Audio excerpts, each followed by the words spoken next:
بسم الله الرحمن الرحيم إن الحمد لله نحمده ونستعينه ونستغفره ونعوذ بالله من شرور أنفسنا وسيئات أعمالنا من يهديه الله فلا مضل له ومن يضلل فلا هادي له أشهد أن لا إله إلا الله وحده لا شريك له وأشهد أن محمدا عبده ورسوله وبعد كينكي أثر جندب ابن عبد الله Cundub ibn Abdullah al-Bajali rahimahullah дағы аны Cundub al-Khayr деп аташады.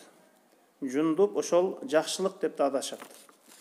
Мына ушундай Cundub al-Khayr деп атағы шыққан, Cundub Khayr деп атағы шыққан Пайғамбарыбыз саллаллаху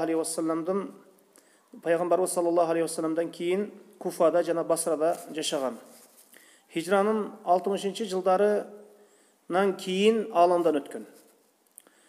Бұл кіші айтады: «Инна аувала ма юнтину минал инсани батнух, фаман истата ан ла я'кула илля таййибан фальяф'ал, ва ман истата ан ла юхала байнаху ва байнал джаннати мил'i каффихи мин дамин ахрaqahu фальяф'ал».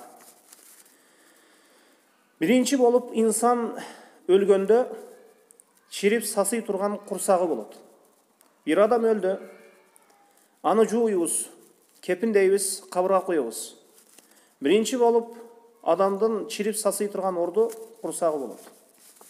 Силердің кимиңер мүмкіншілігі болса, жақшы нәрсені ғана жегенге мүмкіншілігі болса анда жесін. Ошол жақшы нәрсені ғана жеп жүрсін. Жақшы нәрсе ғана, ошол жақшы таза нәрсені жегенге мүмкіншілігі болса, ошол нәрсені жасасын. Жақшы нәрсені ғана жесін. Құрсағы таза жақшы нәрселермен ғана, құрсағын жақшы таза нәрселермен толтыру мүмкіншілігі болса, толтырсын. Жақшы нәрсе, таза нәрсе дегені ал өзі жақшы. Же өзі ошол таза, тайып, жақшы нәрсе. Харам лизати, бұл мисалы чочконун ети жана өлімтік. Бұлар харам лизати. Өзі харам бұлар, бұл нәрселер. Чочконун ети өлімтік, бұл өзі арам. Жана харамун лигайри, жана башка бир нерсенин арамдыгы бар. Бұл кесип менен болот. Бұл тыюу салынган жолдор менен ошол мал табуу. Өзі ошол нерсе, ошол табылган нерсенин өзі таза. Бирок ошол табылып келген нерсе, ошол кесип кылынып табылган нерсе арам жолдор менен болгондугу үчүн ошол нерсе арам деп аталат. Мисалы, риба жолу менен, сүткорлук жолу менен, же уурулук жолу менен, же бир башка бир тыюу салынган жолдор менен, же соодада алдамчылык жолдор менен табылган арам мал мүлк. Бул харамун лигайри. Бул башка жолдор менен келген арам нерсе болот. Ким жакшы нерсени гана жеш мүмкүнчүлүгү болсо, ошол адалды жеш мүмкүнчүлүгү болсо, ошону кылсын дейт. Ошол адал нерсени жесин. Курсагын адал менен толтуруу мүмкүнчүлүгү болсо, курсагын адал нерсе менен толтурsun. Эгер инсандын мал мүлкү аны арам жолу менен тапкан болсо, мына ушундай акыбети ал жакшылык менен бүтпөйт. وَمَنْ اسْتَطَاعَ أَنْ لَا يُحَالَ بَيْنَهُ وَبَيْنَ الْجَنَّةِ مِلْءِ كَفِّهِ مِنْ دَمٍ أَحْرَقَهُ فَلْيَفْعَلْ.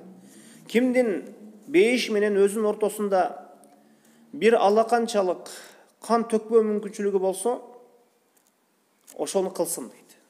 Ошол өзү менен бейиштин ортосунда бир тосмо болбосун, бир тосук болуп калбасын, ошол бир алаканчалык канды төкпөө мүмкүнчүлүгү болсо, бир тамчы канды төкпөө мүмкүнчүлүгү болсо, ошону кылсын дейт. Кан төкпөсүн дегени. Бул улуу эскертүү, улуу осуят. Арам нерсени айтты, адал нерсени айтты. Мына арам, адал нерсени баяндаган кезде инсандын ошол кабырга киргенде эң биринчи чирей турган орду, сасып чирей турган орду курсагы болот экен. Мына ошондуктан инсан мүмкүнчүлүгү болсо, курсагыны таза нерсе менен толтурsun деди. Экинчиси, ошол акы укугуң болбогон бирөөнүн канын төгүп коюудан этият болуу керек дейт. Ошол өзүң менен жаннаттын ортосунда, бейиштин ортосунда кичине кан болуп калбасын дейт. Жана кан, бирөөнүн каны төгүлүп калбасын дейт. Бир алаканчалык, бир тамчыларчалык, бир алаканчалык кичине бир кан болбосун ортоңдо дейт.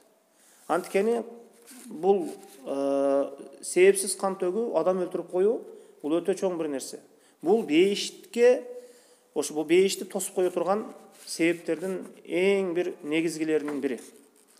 Бул осуят улуу кимге пайда алып келет? Мындай осуяттар жүрөгү таза адамдарга гана, жакшылыкты издеген адамга гана пайда алып келет.